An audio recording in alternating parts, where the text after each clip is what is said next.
Good evening and welcome to Wisdom Wednesday. It is Naomi, the how-to chick. I am here. I am mostly on time. I am in the middle of a phenomenal week of prayer for my church and several other churches in my area. If you are interested in hearing a word, if you have been downtrodden and overwhelmed, I encourage you to check out our church's YouTube or Facebook or no, YouTube or um, Facebook, and you will be able to catch the nightly lives. And that's Breath of Life Seventh-day Adventist Church in Maryland. I invite you, indeed encourage you, to come out virtually, of course, and receive your blessing. But anyway, I'm here this evening. If this is your first time catching one of my lives, my name is Naomi. I am the how-to chick, a child of God, a wife, a mom, an author, a coach, a mentor, a speaker. And most importantly, I believe you can do anything, but you cannot do everything, and you have to choose wisely. And tonight I was so inspired to come on and talk about in times like these. We are in the middle of a government shutdown with a government that seems to be operating in a way that no one has ever seen. If you are a government employee, I'm in the Washington, D.C. area. So I know of, work with, and been connected to a lot of feds. I lived in this metro area during the last shutdown. The last time the current president was the president. The shutdown extended for 35 days. What many people don't realize is the political games that are played wreak significant havoc on people's lives. People do not get paid, and the president and the Office of Management and Budget has recently floated that they may not be entitled to back pay for the time that they did not work. Now, mind you, this administration put on furlough thousands of workers for months, paid them for doing absolutely nothing. And now they're claiming that because the government is shut down, they will not possibly pay them their back pay. People are afraid. Last time people were starting new businesses, in many cases, there are ethics rules preventing them from working any job other than the job they held, especially with security clearances.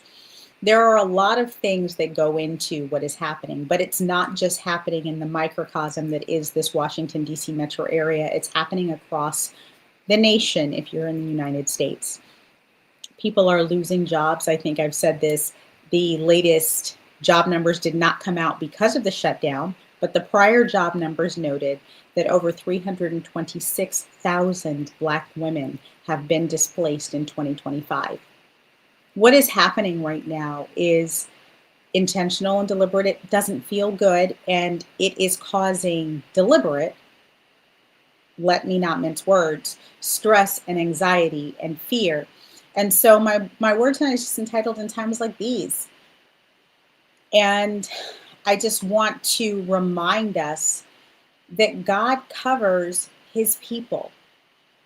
In Isaiah 8, there is a scripture that I love. It says, don't call it a conspiracy, what other people call conspiracy, and don't fear what they fear.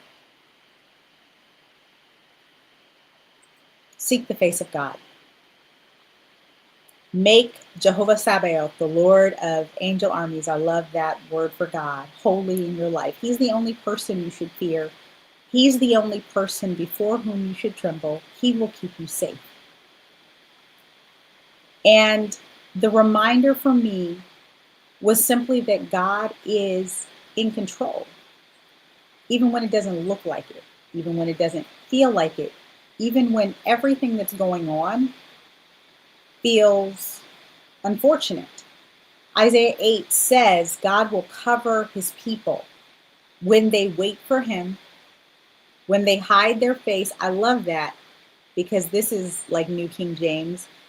If I read it in the Message Bible or the New Living Translation, it doesn't have the same ring here because it says hide their face. And so many people are caught up with everything that is going on. The news feed is on fire. The world is on fire. But we're looking at it. We're consuming it, knowing that there's nothing that we can do about it, knowing that there's no way that we can personally influence the outcomes. We are not Esther. We have not been brought to a stage for such a time as these. Instead of praying for our leadership, we are looking all around us, neck on swivel, wondering what has happened to the world in which we thought we lived. And God is saying, every knee will bow and every tongue will confess. But right now, I need you to wait on me. I need you to stop looking at everything that's going on around you and put all of your hope, all of your trust, all of your confidence in Him. And what this really means is God is going to cover His people in this storm. He is going to. The conditions are believe, have faith, seek His face, abide in His presence, and wait on His salvation. Let me tell you something. Anxiety, fear, and panic can interrupt the covering that God has on your life because of the decisions that you make in those spaces. We see this all over the Bible. Abiding, not allowing yourself to be distracted or placed into panic or fear based on what you see, preserves your covering. So I just wanted to come on here and encourage someone who is suffering, someone who is stressed and struggling. Maybe you've been furloughed. Maybe you've lost your job. Maybe your finances are not financing right now and you don't even have enough. Most of us are half a paycheck from homelessness in 2025.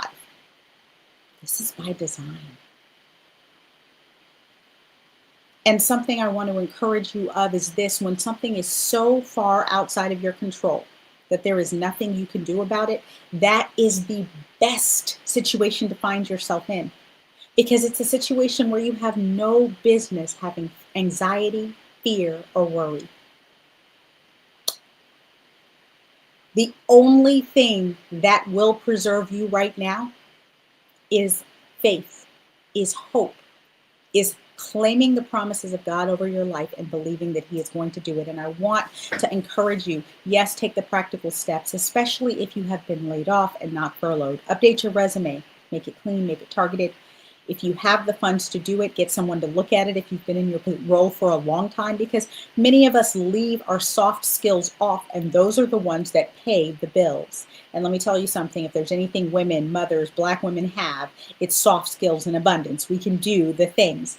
Yes, take calls. Yes, set interviews with people, just informational interviews. Get information, reach out, try to build and lean in to your network.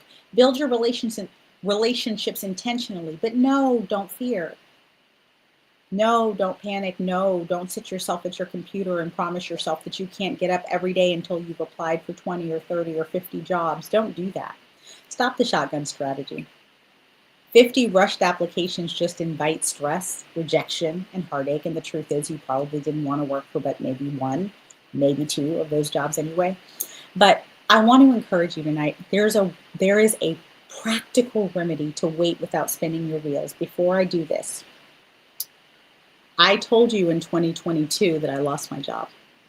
I was unemployed for 10 months. That is the longest period of unemployment I've had in my life since I was 14 years old, not counting graduate school and college. I mean, in college, I actually did work all year round, all of the time, but not full time. And in grad school, I worked summers. However, longest consecutive period of unemployment that I've had since I was 14 years old. And for many of us, that's our reality. We've never dealt with anything like this. And so when you're dealing with uncertainty, it feels bad. In that season, what God told me was, and I'm going to tell you this, my career trajectory involved me becoming a Fed. I was upset when I was redirected. Your redirection might just be your protection.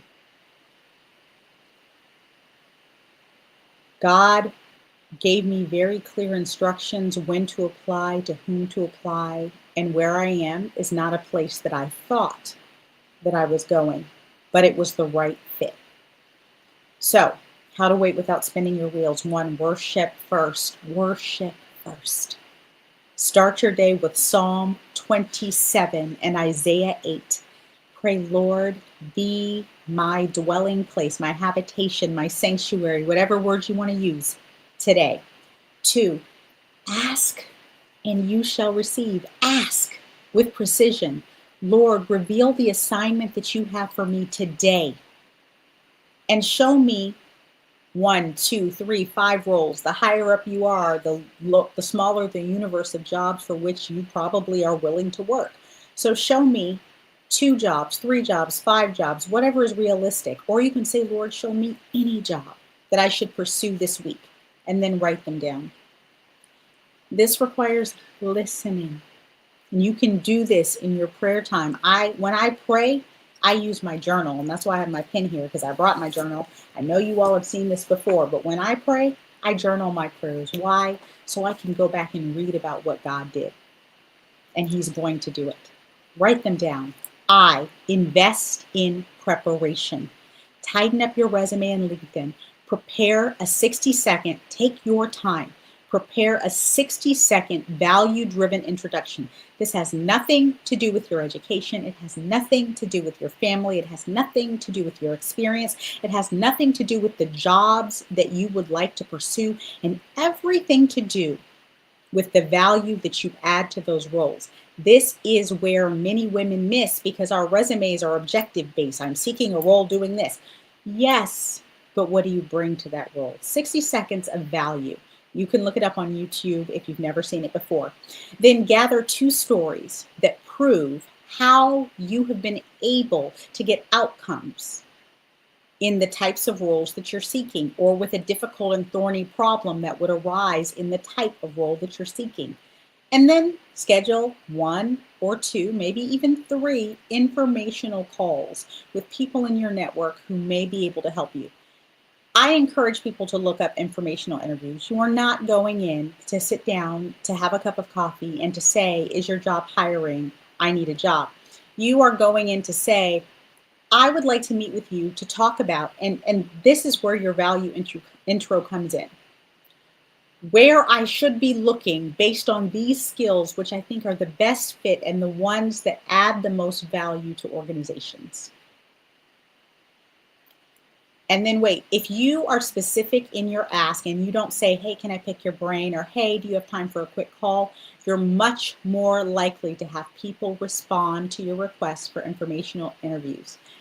The next thing is meet up with other people who are furloughed, other people who have lost jobs. There are other people in your network. And sometimes we get really depressed when we lose our job. We want to stay at home. We want to stay in our pajamas. We want to wallow in how we're feeling. This is investing in preparation. Set up a networking. I know a lot of my feds are setting up lunches. There's one at Georgetown Law this week for lawyers in the area. If you're on those listservs, get active. Pay attention. Go out, network. Even if you don't get another job, you get a community, and you're able to have conversations that will have people remembering your name in rooms that they may be in. Let me tell you something. God prepares things well in advance of when we're going to need them. You need to invest in your preparation. Last thing, T. Take only faith-led steps. If you're only impressed to apply for one job, let me tell you, if you've lost your job and you're applying for unemployment, I think they require you to apply for a minimum of like 2 or 3, whatever. If you're only impressed to apply for one job, only take the time to specifically edit your cover letter and resume to that job, and then apply however you will to other jobs that may fit the bill. However, take your time and wait. Wait. Do not rush out and rush. I know that this seems counterintuitive if your finances are on shaky ground.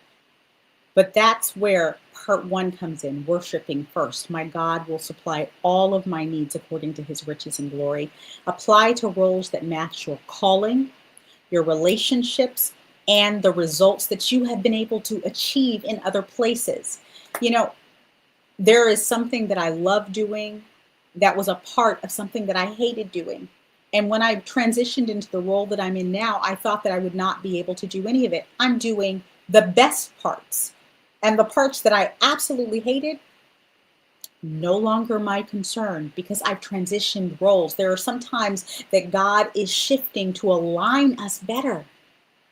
So, to, reminder practically, 2 to 5 quality submissions is going to beat 30 to 50 thrown into the ether submissions. You simply cannot do that much quality researching on a company, aligning your skills and values to that company, learning whether that company and their corporate value align with who you are. Last thing, after you act, return to prayer. Return to prayer. Return to step one, worshiping. Don't obsess. Don't sit there clicking refresh on your inbox. Wait on God.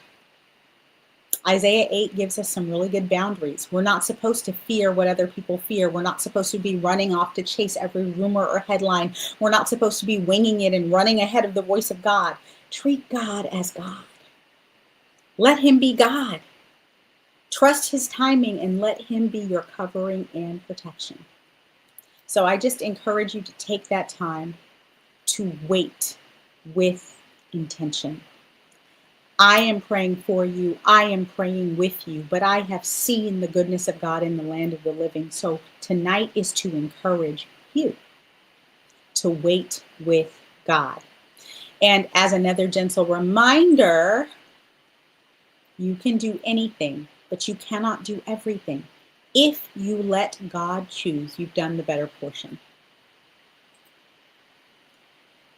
Follow me on YouTube and on Instagram. And don't forget, if you have not gotten your copy of my new book, For His Glory, Disclosing and Destroying the Spiritual Roots of Codependency, definitely do that. You can download the first 3 nights for free on my website, which is on the banner below, thehowtochick.com/glory. You need the book. Have a wonderful evening. Wait on God, and I will see you next week.